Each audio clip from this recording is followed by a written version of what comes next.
Vamos lá, galera! Voltando, esse é o nosso segundo vídeo de LDB, né? É o segundo vídeo com o professor Carlinhos e a gente agora já começa falando do terceiro artigo da LDB. Nesse terceiro artigo a gente começa falando dos princípios. Carlinhos, quantos princípios tem a LDB? Grava aí, são 12.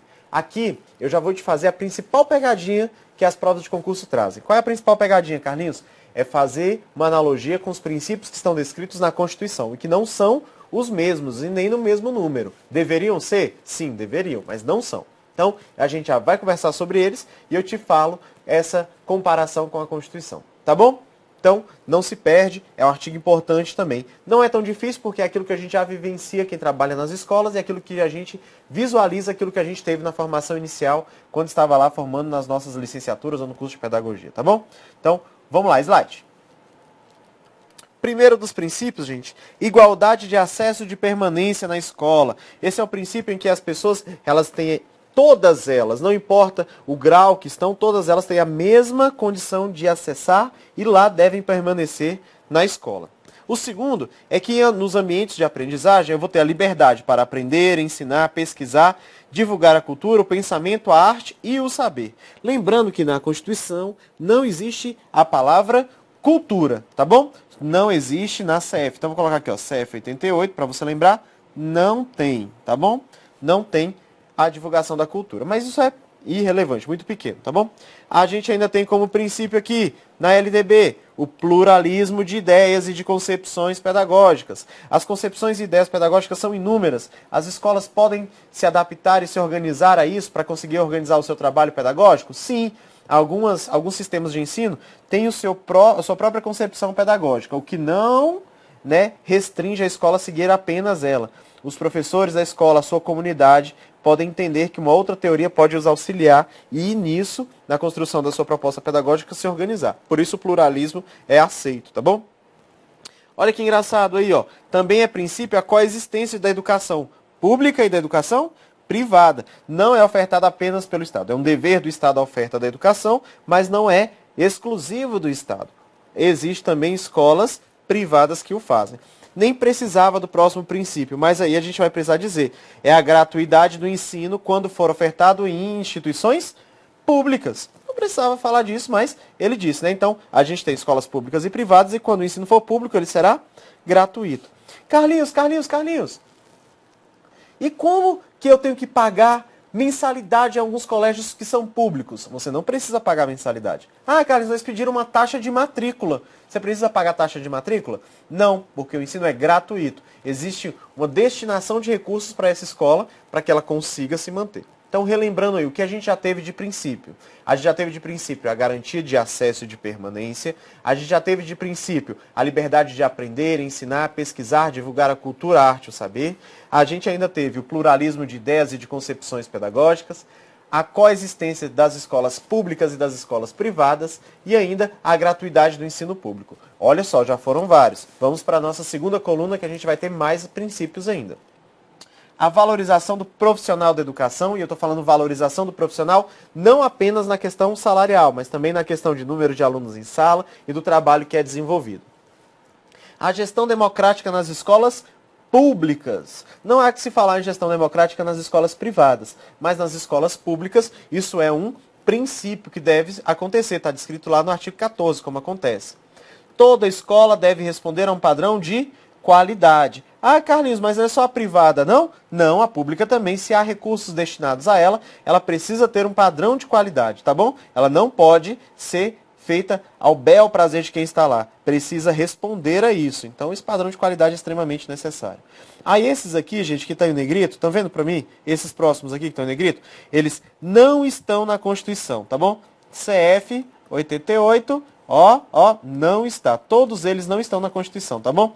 Valorização da atividade extraescolar, aquilo que o aluno aprende fora da escola deve ser valorizado no ambiente escolar.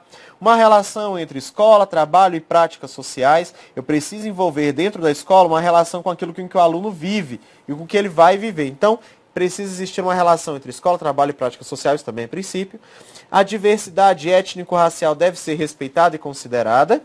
E a tolerância, né, deve também, o apreço à tolerância também é um dos princípios, porque todos nós somos diferentes e precisamos ser respeitados. E ainda, gente, na Constituição existe um princípio que não está na LDB. Então, coloca aqui, LDB não está. Qual é o princípio, Carlinhos?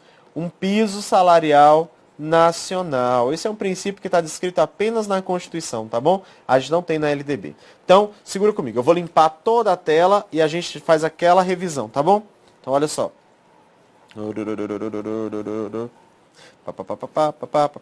Apagando o quadro. Gente, isso aqui é a coisa mais tecnológica que eu conheço. Apagar o quadro nunca foi tão legal. Então, vamos em frente. A gente atende princípios: igualdade de acesso e permanência, liberdade de aprender, ensinar e pesquisar, pluralismo de ideias, coexistência de instituições públicas e privadas, gratuidade do ensino público, valorização do profissional da educação que atua nas escolas e atua nas atividades meio, gestão democrática nas escolas públicas, um padrão de qualidade para todas as escolas, já que é investido nas escolas públicas um valor, valorização da atividade extraescolar, para que os alunos tenham valorizado aquilo que eles fazem fora da escola, uma relação entre escola, trabalho e práticas sociais, a consideração com a diversidade étnico-racial e o apreço à tolerância. Todos esses são princípios da LDB. E aí lembrando que a gente fez aqui uma comparação com a Constituição. Esse aqui tem apenas na Constituição, esses não tem na Constituição e a palavra cultura não tem na Constituição. Fechado?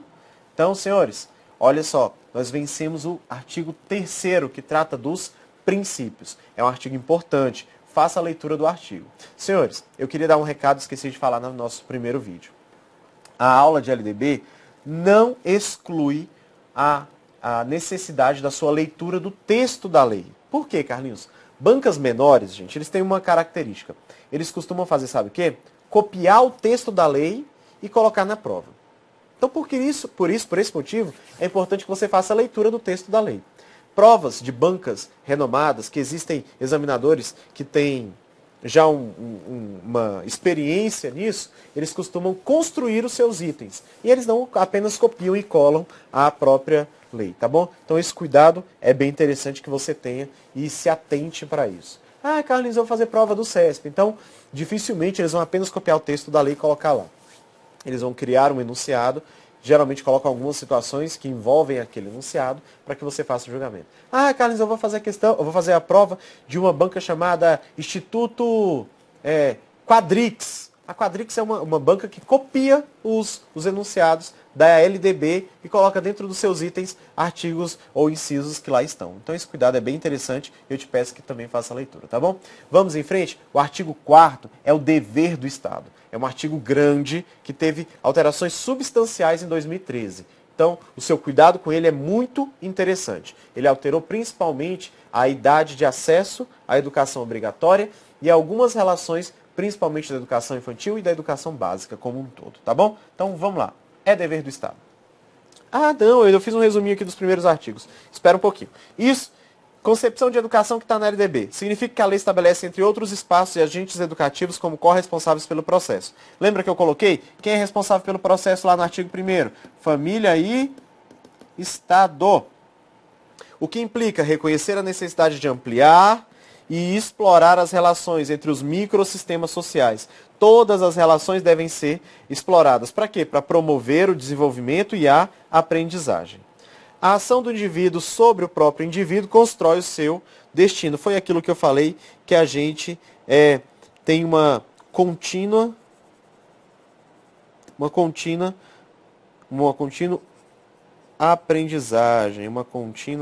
aprendizagem. A gente aprende todos os dias. Beleza? Essa é a concepção de educação tratada dentro da LDB. Voltando aí ao próprio texto da lei, a gente agora trabalha o artigo 4º. Olha, voltando ao texto da lei, a gente está conversando sobre o artigo 4º. Você já sabe que no artigo 4º a gente está tratando dos deveres do Estado. E aí eu vou te pedir uma atenção especial. Olha para mim.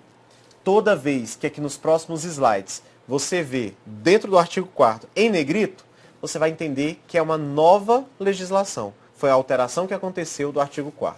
Foi um artigo que foi substancialmente sofreu mudanças substanciais dentro da educação infantil e da educação básica. Isso foi a principal ideia. Então, vou te pedir um favor. Fique atento, porque se eu fosse o examinador, era isso que eu iria cobrar. Bancas como o CESP não costumam cobrar essas alterações, constrói itens melhores, como eu falei. Outras se pontuam exatamente nessas mudanças para ter um peguinha de senso comum ou de pessoas que estão estudando com material desatualizado. Então, esse cuidado você precisa ter, tá bom? Então, vamos em frente. Olha só. O primeiro aqui, dever do Estado, está no inciso primeiro. A educação básica ela será obrigatória e gratuita dos 4 aos 17 anos de idade, organizada da seguinte forma: pré-escola, ensino fundamental e ensino médio. Olha só que engraçado, senhores. A educação nacional, vem comigo, a educação nacional, ela é dividida em duas, né? A gente tem aqui a educação básica e o ensino superior. Concordam comigo, senhores? Então tá bom, ainda bem que você concorda. Eu senti você balançando a cabeça em casa assim. A educação básica se divide em educação infantil, ensino fundamental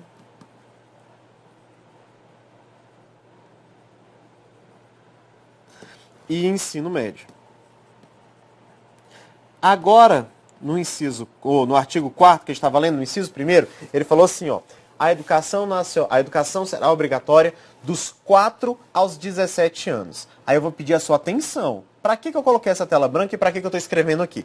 Porque não é toda a educação básica que é obrigatória e gratuita. A gente tem que tomar esse cuidado. E esse cuidado a gente vai ter lá dentro da educação infantil. Olha lá. A educação infantil, gente, ela vai do 0 aos 5 anos. Mas ela só é obrigatória, gente, olha aqui, ó, a parte obrigatória. 4 a 5 anos. Então entendam comigo, meus queridos. Aqui, ó, é a pré-escola, né? Aqui a gente está tratando, senhores, só do primeiro e do segundo período. Aqui é o primeiro período e aqui é o segundo período. Aí todo o ensino fundamental, que é de 9 anos, e mais o ensino médio, que tem duração mínima de 3 anos. Então, entenda comigo. A lei, gente, já pensou no cara, assim, ele vai ter um fluxo regular, ele não vai ser retido. Então, ó, ele vai ficar 4, 5 anos na educação infantil. Aí ele vem 6, 7, 8, 9, 10, 11, 12, 13, 14 no fundamental. Aí ele vai ficar 3 no médio, que é o mais comum. 15, 16 e 17. Então, a obrigatoriedade, ó, de 4 a 17 anos. Então, é obrigatório e gratuito. A oferta do quê? De 4 a 17 anos. Senhores, entenderam esse quadro? Mas, Carlinhos, a sua letra tá muito feia. Tá bom, daqui a pouco vai ter isso digitado para você ficar feliz. Então, foca em mim. Foca em mim. Senhores, de 4 a 17 anos é a ideia da obrigatória e gratuita. Aí a pergunta da prova traz assim: é toda a educação básica, Carlinhos? Aí você vai responder: não. É a pré-escola, o ensino fundamental e o ensino médio. Por que não é toda a educação básica? Porque parte da educação infantil não é obrigatória e gratuita. A outra parte da educação infantil é apenas gratuita quando for ofertada em escolas públicas. Ela, de 0 a 3 anos, não é obrigatória. Ah, Carlinhos, eu tenho mais uma dúvida. Olha só, a sua dúvida eu já sei qual é, quer ver? Ah, lá na minha cidade, as crianças de 4 e de 5 anos ainda não estudam. Senhores, a universalização da educação infantil, da pré-escola, a universalização, todas as crianças de 4 e 5 anos na escola, ela ainda está em avanço. A lei obriga que os entes federados o façam, a União, os estados e os municípios. Mas não dava para, de uma hora para outra, criar várias salas e colocar todos os alunos lá. Então, a gente está progressivamente universalizando. Já é lei, já é norma, todos os alunos deverão estar. Esperamos que no próximo ano, em 2016, no Brasil inteiro, todas as crianças de 4 e 5 anos estejam na escola. Isso é uma realidade? Ainda não temos certeza, tá bom? Mas será, em breve. Tá legal? Então, volta lá para o slide que a gente vai para o nosso segundo inciso. Aqui, ó, pré-escola, pré-escola, tá bom? Ensino fundamental e médio. A educação infantil é gratuita às crianças de até 5 anos de idade. É isso que eu queria que você entendesse. De 0 a 5 é gratuita. E quando que é obrigatória? Quando que é obrigatória? Responde em voz alta aí. Deixa todo mundo que está do seu lado achando que você é louca ou louco. Diz aí, você está na sala de estudo? Você está estudando na sala de estudo? Tá estudando na sala de... Fala então, quando que ela é obrigatória na educação infantil? Fala alto. Deixa todo mundo achar que você é louco. Aí quando todo mundo achar que você é louco, você fala, não, sou aluno do professor Carlinhos. E as pessoas vão saber que você vai passar. Viu? Se você estiver em casa, fala alto também. Seu pai e sua mãe tá achando que você está interagindo com a tela do computador. Aí ele vai falar, meu Deus, meu filho está ficando louco, minha filha está ficando louca. Mas é louco de estudar. E quando essa loucura começa a chegar, você é aprovado, tá bom? Então fala. Senhores, quando que é obrigatória a educação infantil? É de 4 a 5 anos. Então entenda, gratuita inteira de 0 a 5 e obrigatória só 4 e 5 anos. Então, olha lá na tela. 4 a 5 anos. Fechou? Então, gratuita é todo mundo. Gratuita e obrigatória, só 4 e 5 anos. Então, olha só, de 0 a 5, só gratuita. Só gratuita, só gratuita. 4 e 5, gratuita e obrigatória, gratuita e obrigatória. Tranquilo? Ai, Carlos, você risca demais. Tá bom, se você quiser, você pode apagar e quando você receber vai estar tudo bem bonitinho. Mas eu vou apagar, porque eu acho legal, bonitinho apagar. Vamos em frente. No terceiro inciso, senhores, a gente vai tratar aqui agora da educação inclusiva, né? Que a gente algumas vezes vai estar aqui também tratando, chamando de educação especial. Aqui, senhores, ele diz que o atendimento educacional especializado gratuito aos educandos com, é aqui que nasce a diferença, deficiência, transtornos globais do desenvolvimento e altas habilidades ou superdotação. Porque antes trazia o quê? Aos alunos, aos educandos com necessidades especiais. Esse termo foi substituído. Não existe mais. Não existe mais necessidades especiais, tá bom? Então, senhores, agora o que está escrito? Atendimento educacional especializado gratuito aos educandos com deficiência, transtornos globais do desenvolvimento, altas habilidades ou superdotação. Esse atendimento acontece como? Transversal a todos os níveis, etapas e modalidades, preferencialmente na rede regular de ensino. Deixa eu te falar um negócio, senhores. Vai ter educação especial na educação infantil? Responde aí, sim ou não? Gente, eu não te escutei. Gente, eu não te escutei. Vai ter. Vai ter. Educação infantil tem educação especial? Responde. Não escutei você de novo, mas tem, tá bom? No ensino fundamental, tem? Tem. No ensino médio, tem? Tem. Na educação profissional, tem? Tem. Gente, ela é transversal a todos os níveis, etapas, inclusive as outras modalidades. Na educação superior, tem? Tem. Beleza? Então, a educação especial, gente, ela sempre vai estar lá em todos os níveis, etapas e modalidades. A descrição melhor dela acontece lá no artigo 59 da nossa própria lei e a gente vai ver em frente, tá bom? Vamos aí, artigo 4º, inciso 4º. Ela trata da educação de jovens e adultos. Ela diz assim: acesso público e gratuito ao ensino fundamental e médio para todos os que não concluíram na idade própria. Ele disse que é obrigatório? Você viu essa palavra, obrigatório? Não, ele não disse obrigatório. Ele disse que será o quê? Gratuito para aqueles que não concluíram na idade própria, o ensino fundamental e o ensino médio. Então, esse cuidado é interessante. Ela está falando aqui, ele está falando aqui da educação de jovens e adultos ou do ensino noturno, tá bom? Então, ensino gratuito para aquele que não concluiu na idade própria. Isso também é novidade na lei. Acesso aos níveis mais elevados do ensino, da pesquisa e da criação artística, segundo a capacidade de cada um. Todos têm o direito, né, de evoluir nos níveis de ensino e de pesquisa, sempre que assim o acharem interessante. Isso aqui não é novidade, o artigo 4º já trazia isso. O inciso 6º, oferta de ensino noturno regular, adequada às condições do educando. Então, o ensino médio noturno pode ter, Carlinhos? Pode. O ensino médio noturno, a gente vai ter o atendimento do aluno com a mesma carga que se esperava ter no diurno, com pequenas alterações, porque a gente vai adequar as condições do educando. Essa é a grande diferença, tá bom? Então, isso também já tinha na lei, não há alteração. Oferta de educação escolar regular para jovens e adultos, com características e modalidades adequadas às suas necessidades e disponibilidades, garantindo-se aos que forem trabalhadores, as condições de acesso e permanência, também trata da EJA, isso que já estava na lei, era muito tranquilo. E essa parte não estava, tá bom? Aqui a gente vai tomar um cuidado nessa palavrinha aqui, ó.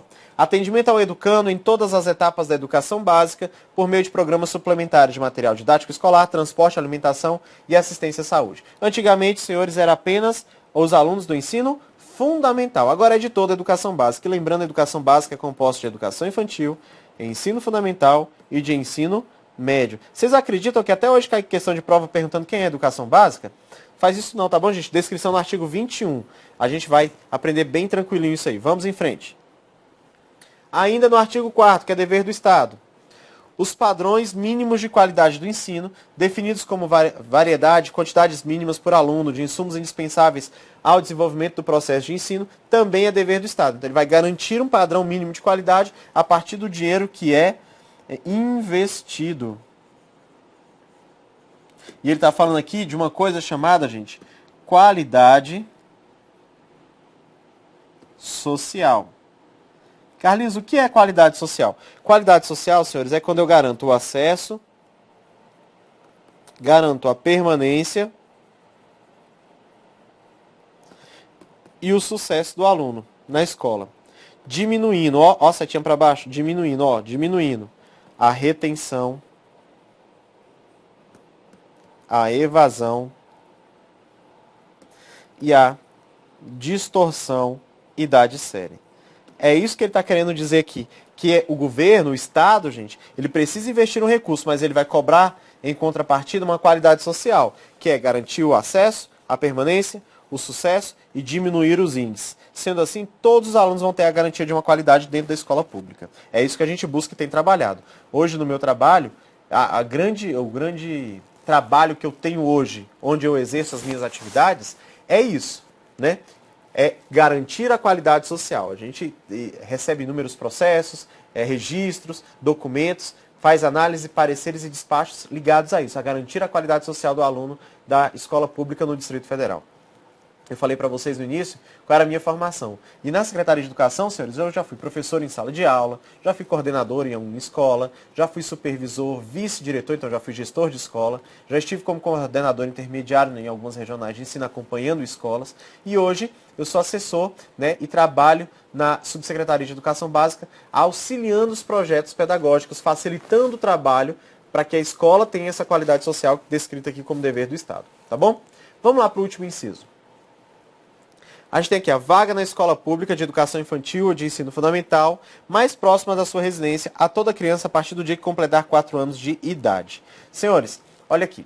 Esse inciso, ele não é muito aplicável, né? Acaba que a gente tem outros regulamentos que vão estar ligados a isso. Mas entenda, a lei disse o quê? Fez 4 anos de idade, a vaga da escola pública será próxima à sua residência. Como assim, Carlinhos, será próxima à sua residência? Por quê? Essa criança da educação infantil, gente, vai ter o ensino ofertado pelo município. Então, o município vai colocar escolas próximas à casa da criança. E aí, colocando próximo da casa dele, fica mais fácil essa locomoção. E quando não, o município será responsável também pelo transporte escolar municipal.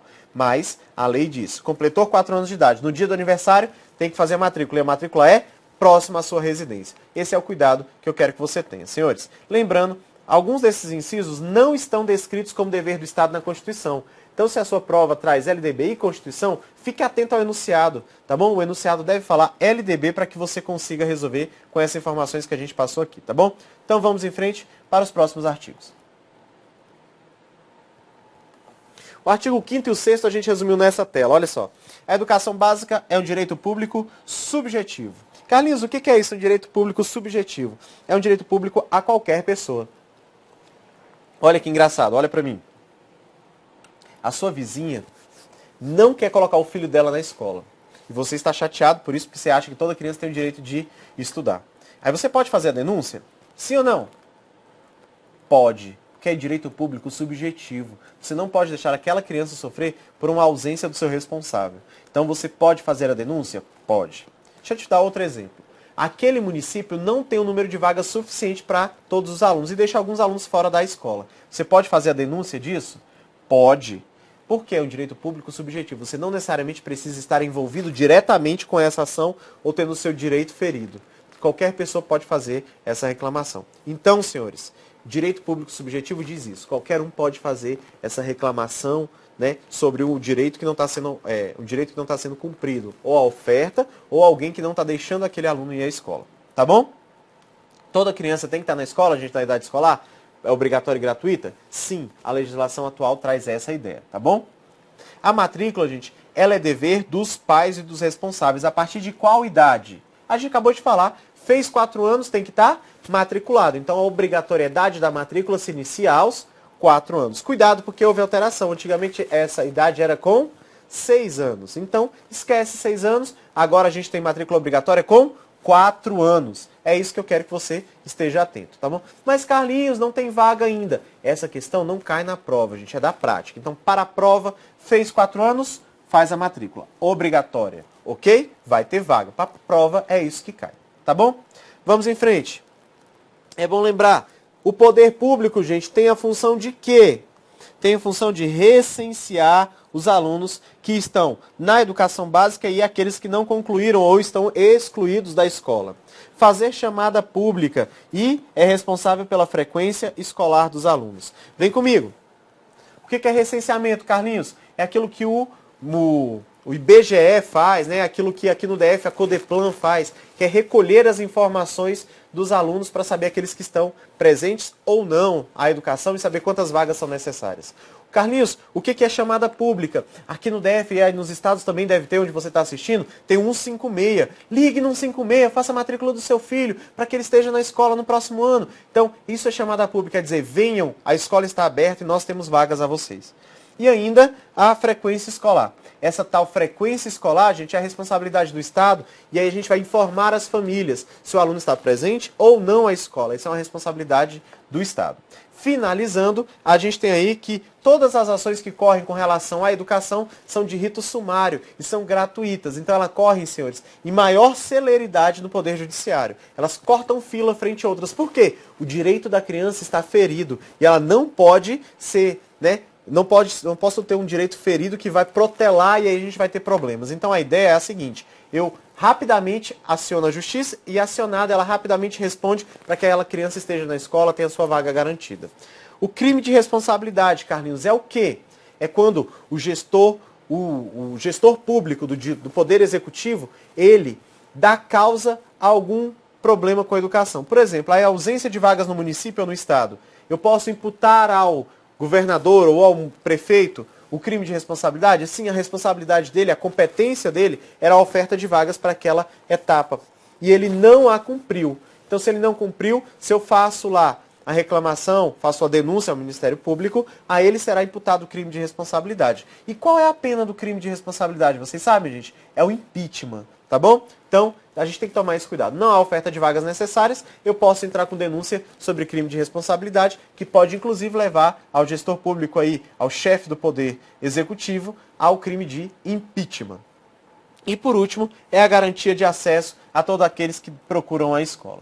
Senhores, no nosso próximo vídeo a gente volta, faz uma revisão do 5º e do 6º artigo e seguimos em frente com o 7º, que trata das escolas privadas e a formação dos sistemas de ensino. Obrigado pela atenção nesse nosso segundo vídeo de LDB. Voltaremos em breve para que você acompanhe os nossos outros vídeos. Eu conto com a sua presença nos próximos vídeos. Então fica ligado, hein?